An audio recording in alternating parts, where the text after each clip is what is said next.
Okay, this is Don reading Redefining Safety for Self-Driving Cars, an article from Scientific American. Redefining Safety for Self-Driving Cars by Srikanth Saripalli.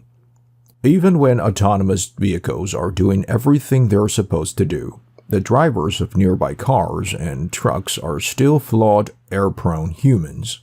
In early November, a self-driving shuttle and delivery truck collided in Las Vegas. The event, in which no one was injured and no property was seriously damaged, attracted media and public attention in part because one of the vehicles was driving itself, and because that shuttle had been operating for only less than an hour before the crash. It's not the first collision involving a self-driving vehicle.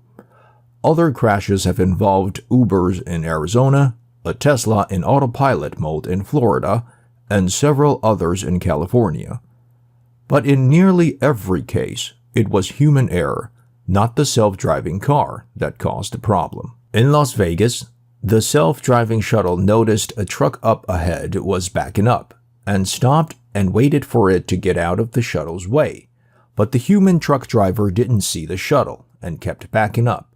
As the truck got closer, the shuttle didn't move, forward or back, so the truck grazed the shuttle's front bumper. As a researcher working on autonomous systems for the past decade, I find that this event raises a number of questions. Why didn't the shuttle honk or back up to avoid the approaching truck?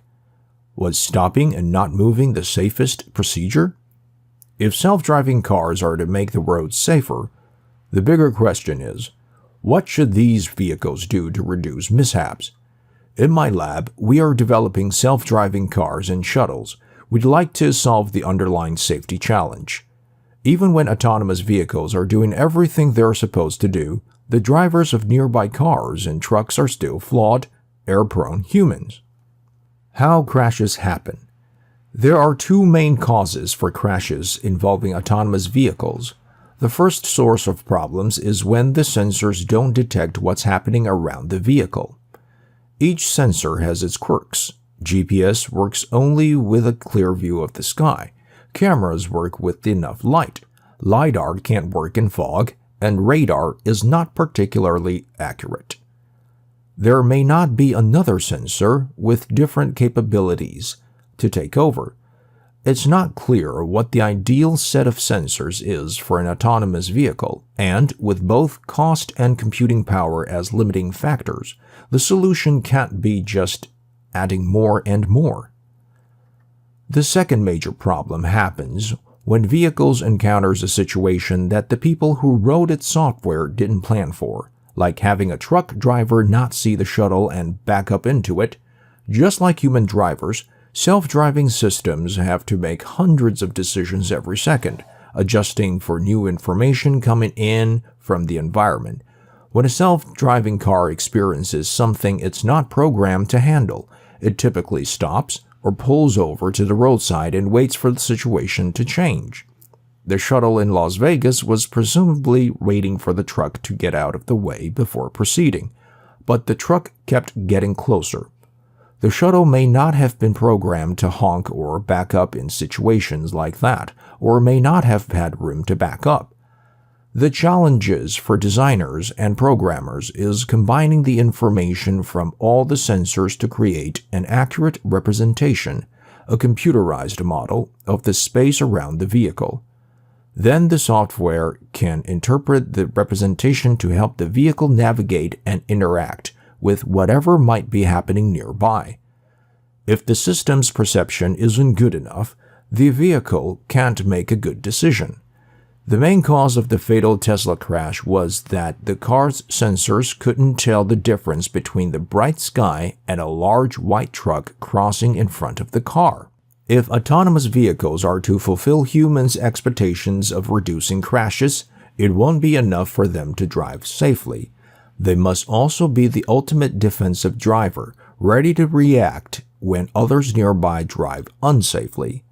An Uber crash in Tempe, Arizona in March 2017 is an example of this. According to media reports, in that incident, a person in a Honda CR-V was driving on a major road near the center of Tempe. She wanted to turn left across 3 lanes of oncoming traffic. She could see 2 of the 3 lanes were clogged with traffic and not moving. She could not see the farthest lane from her, in which an Uber was driving autonomously at 38 miles per hour in a 40 miles per hour zone. The Honda driver made the left turn and hit the Uber car as it entered the intersection. A human driver in the Uber car approaching an intersection might have expected cars to be turning across his lane. A person might have noticed she couldn't see if that was happening and slowed down, perhaps avoiding the crash entirely. An autonomous car that's safer than humans would have done the same, but the Uber wasn't programmed to. Improving testing.